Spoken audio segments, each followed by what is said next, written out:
শীতকালে বেগুন গাছ থেকে আমরা অনেক বেশি বেগুন পাই। আর যখন শীত শেষ হয়ে যায় তখন বেগুনের সাইজও ছোট হয়ে যায় আর গাছগুলো সেরকম জোর থাকে না। তো এইরকম পরিস্থিতিতে আমি দুখানা প্রসেস অ্যাপ্লাই করেছি যে গাছগুলোকে আবার কিভাবে ফল দেওয়ার উপযোগী করে তোলা যায়। তো সেই প্রসেসটাই আমি আজকে শেয়ার করব। আসসালামু আলাইকুম, আরার গার্ডেনে আপনাদের সকলকে স্বাগত। তা আমি আমার ছাদ বাগানে ৪ থেকে ৫ খানা বেগুন গাছ লাগিয়েছিলাম। আর সেই গাছগুলো আমি পুরোটাই ছাঁটাই করে ফেলেছি ফেব্রুয়ারি স্টার্টিং এ। তো এই প্রসেসটা আমি মালয়েশিয়ার একটা মানে চাষ দেখছিলাম, সেখানে ওনারা এরকম করে বেগুন গাছগুলো একটা সিজনে বেগুন নেওয়ার পরে ছাঁটাই করে দিচ্ছিল। তা আমি ভাবছিলাম যে দেখি এই প্রসেসটা কতটা কার্যকারী হয়।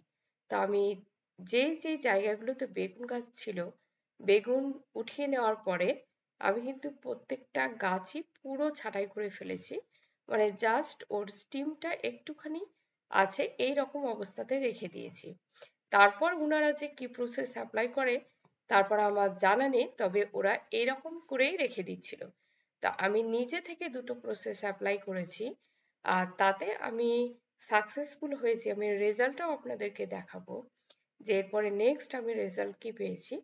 আর এই জন্যই আমি এই ভিডিওটা মনে করলাম আপনাদেরকে শেয়ার করা দরকার, তাই করছি। তো আমার ভিডিওটা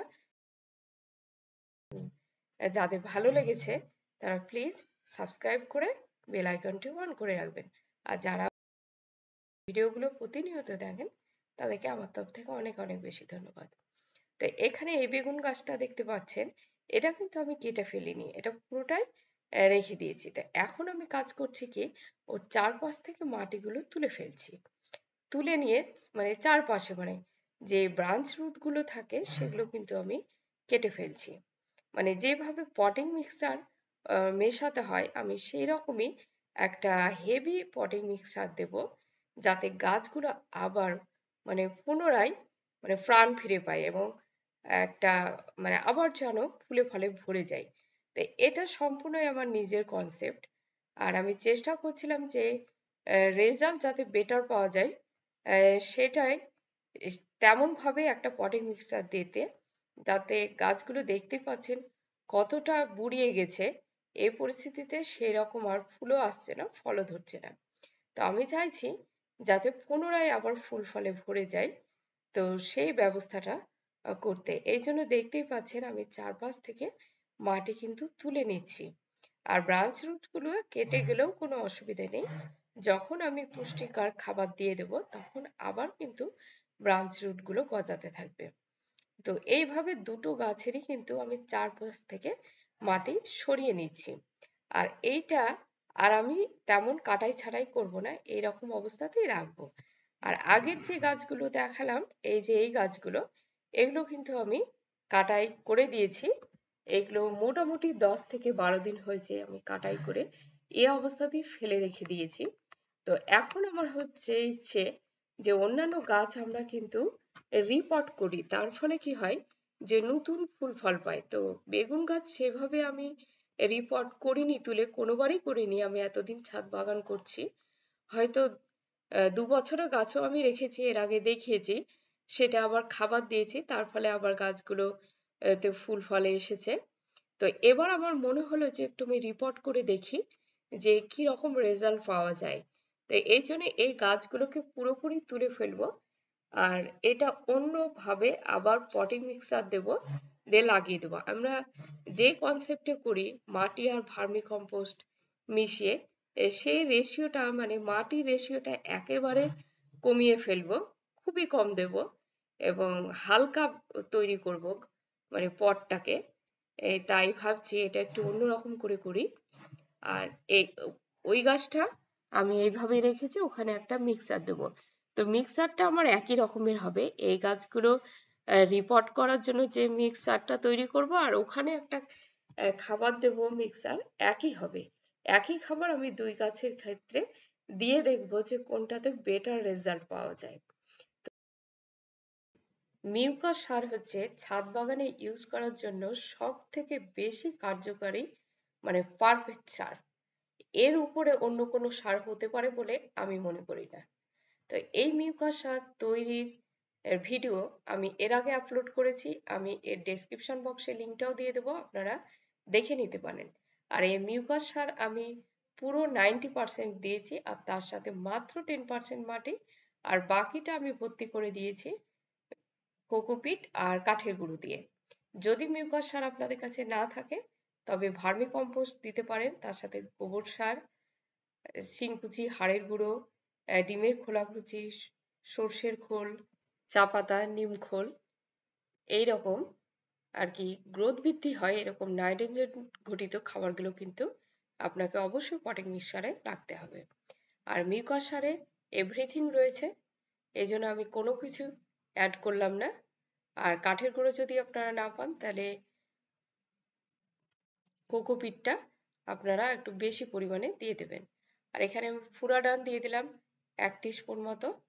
আর ফুরাডান না থাকলে নিম খোলটা আর একটু বেশি যোগ করে দেবেন, হলুদের গুঁড়ো দিয়ে দিতে পারেন, তাতে কোনো রকম ফাঙ্গাস মাটিতে আসে না আর কি, আর গাছও এফেক্টেড হয় না। আর ফুরাডানটা থাকলে অবশ্যই দেওয়ার চেষ্টা করবেন, আর এতে যে পোকাগুলো তৈরি হয়, মানে আপনি জৈব খাবার দিলে দেখবেন পোকা তৈরি হয়, সে পোকাগুলো কিন্তু গাছগুলো কেটে ফেলে, তো সেটা থেকে রক্ষা পাই। তো নিচে সামান্য একটু মাটির লেয়ার আছে, এটা আমি রেখেছি। আর উপরে এর উপরে আমি গাছটা বসিয়ে দিব, যেগুলো আমি তুলে নিয়েছিলাম, পুরোপুরি রিপোর্ট করছি। আর আশেপাশে শেকড়গুলো সব কেটে দিয়েছি, মেন ব্রাঞ্চটাও অনেকটা ছোট করে দিয়েছি। তারপরে এই যে মিক্সারটা, যেটা আমি ভালো করে মিক্স করে নিয়েছি, সেটা দিয়ে দিলাম একটা লেয়ারে। তারপরে গাছ দুটো বসিয়ে নিয়ে এবার পুরো আমি ভর্তি করে দেব। আর এখন এই মুহূর্তে আর কোনো খাবার দেব না, এইভাবেই মানে রেখে দেব। তো একই রকম ভাবে এই পটটা যেভাবে ভরে নিচ্ছি আপনারা জাস্ট ফলো করুন। আর একইভাবে আমি দুখানা গ্রো ব্যাগে যে বস্তাতে দিয়ে গাছগুলো ছিল সেগুলো একইভাবে পটিং মিক্সার দিয়ে ওগুলোকে তুলে ফেলবো। আর যেটা আমি র্যাকেটে মানে ফাঁকা করে রেখেছি, যেটা আর কি আমি তুলে ফেলছি না, জাস্ট খাবার দেবো, সেটাও কিন্তু এই খাবার দিয়েই ভরে দেবো, আর অন্য কিছু করব না। এবার জল দিয়ে রেখে দেবো, আর কিছুই দেবো না, এই অবস্থাতে থেকে যাবে। সব গাছগুলোতে কিন্তু জল দিয়ে দিচ্ছি, আর ওপেন ছাদে রেখে দিয়েছি।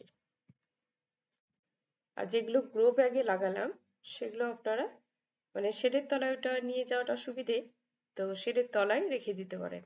আর এগুলো যেহেতু র্যাকেটে আছে একটু নিয়ে যাওয়াটা কষ্টকর, তো যেগুলো গ্রো ব্যাগ সেগুলো আপনারা শেডে রাখতে পারেন, আমি এখানেই রেখেছি। আর 20 দিন পরে আপনাদেরকে রেজাল্টটা দেখাবো। আর এই গ্রো ব্যাগ দুটো বানিয়েছি আমার এক বন্ধুর জন্য, মানে সে চেয়েছিল যে তোমার এই প্রসেসটা তাহলে বেগুন গাছ হলে আমাকে দিও, তাহলে ওই জন্য ওর জন্য দুটো আমি বানিয়েছি। তো ওকে আমি দিয়ে দেবো ওই ব্যাগ দুটো, আর এই র্যাকেট দুটোই আমার ছাদে থেকে যাবে। তো ঠিক 20 দিনের মাথায় আপনাদেরকে এসে রেজাল্টটা দেখাবো যে গাছগুলোর পরিস্থিতি এখন কি হয়েছে। এটা রিপোর্ট করেছিলাম, গাছগুলো অনেকটা গ্রোথ হয়ে গেছে, আর এটার তো চেহারাটাই চেঞ্জ হয়ে গেছে। এর আগে পাতাগুলো একেবারে হলুদ হয়ে গেছিল, আর এই গাছটা অনেকটা ব্রাঞ্চেস বেরিয়ে গেছে, একটা ফুলও চলে এসেছে, আর নিচ থেকেই ঝাঁকড়া হচ্ছে গাছগুলো। তো ফুল এসছে দেখতে পাচ্ছেন, আর নিচ থেকেই ঝাঁকড়া হতে শুরু করেছে। তো এই গাছগুলো অনেকটা এইরকম টাইপেরই হবে, রিপোর্ট করে দিলে নিচ থেকেই ঝাঁকড়া হবে, আর তার ফলে কিন্তু ফুল আসার সম্ভাবনা অনেকটা বেশি। আর এখানে তো প্রচুর ফুল চলে এসেছে, আর বেগুনও এসেছে। এটা তার থেকেও কিছুদিন 20 দিন তো রেজাল্ট আমি দেখালাম যে গাছগুলো চেঞ্জ, আর এটা ঠিক আরো 7 থেকে 8 দিন গ্যাপে দেখতেই পাচ্ছেন অনেক ফুল এসেছে, তো বেগুনও চলে এসেছে। তো এই রকম আর কি বেশ সুন্দর আমি একটা ভালো রেজাল্ট পেয়েছি, আমার তো খুব ভালো লাগছে যে আমার যা সেটা পরীক্ষিত ছিল যে কিরকম আসবে। কিন্তু মাশাআল্লাহ আমি অনেক ভালো রেজাল্ট পেয়েছি। তো এখন যেহেতু ফল এসেছে, তো এজন্য আমি মানে পটাশিয়াম জাতীয় খাবার দেব। তো যারা নতুন ছাদ বাগান করেন আরকি, গাছে কোন সময় কোন খাবার দিতে হয় সেটা হয়তো আপনাদের বুঝে ওঠাটা মুশকিল হয়ে যায়। তো এই নিয়ে আমি একটা বিস্তারিত ভিডিও করব, যেখানে ফুল ফল আসার সময় আমরা কি ধরনের খাবার দিই আর গাছের গ্রোথ বৃদ্ধির সময় কি ধরনের খাবার দিই, এই ভিডিওটা আমি শেয়ার করব। আর ফেব্রুয়ারির পরে কি ধরনের জৈব পেস্টিসাইডে বা গাছগুলোর পরিচর্যা নিই সেটাও আপনাদের কাছে শেয়ার করব। আর কিছু জৈব টনিক তৈরি করব, আর তাতে যে গাছের কতটা উপকার হয় সেই জিনিসটাও আপনাদেরকে দেখাবো কোনো এক ভিডিওতে। তো এখানে তো দেখতেই পেলেন গাছগুলো চেঞ্জ। আর কন্টিনিউয়াস কিন্তু আমি সপ্তাহে একদিন বা দুদিন করে কিন্তু পেস্টিসাইড স্প্রে করি। আর ফেব্রুয়ারির পরে আমি চেষ্টা করি একেবারে জৈব পেস্টিসাইডই ইউজ করার। রাসায়নিকটা আমি অ্যাভয়েড করি। জৈব যে কোনো পেস্টিসাইডে গাছের গ্রোথ ঠিকঠাক থাকে আর গাছ অনেকটা তরতাজা হয়। ওই জন্য আমি জৈবটা ইউজ করি। আর এখন এত রোদের টেম্পারেচার যে শীতের সময় যে ধরনের জাব পোকা বা সাদামাছি এই ধরনের পোকার আক্রমণ হয়, কিন্তু গরম পড়ার সাথে সাথে এই আক্রমণগুলো অনেকটাই কমে যায়। তো সেখানে গাছের পরিচর্যা করা অনেকটা সোজা হয়ে যায়। তো এইভাবে আপনারা বেগুন গাছ পটিং মিক্সচার দিতে পারেন, আবার রিপোর্ট করতে পারেন। তাই ইনশাল্লাহ আমার যেমন রেজাল্ট এসছে আপনাদেরও ভালো রেজাল্ট আসবে। এখানেই শেষ করছি। সুস্থ থাকুন, ভালো থাকুন। পরবর্তী ভিডিওতে আবার আপনাদের সাথে দেখা হয়ে যাবে ইনশাআল্লাহ।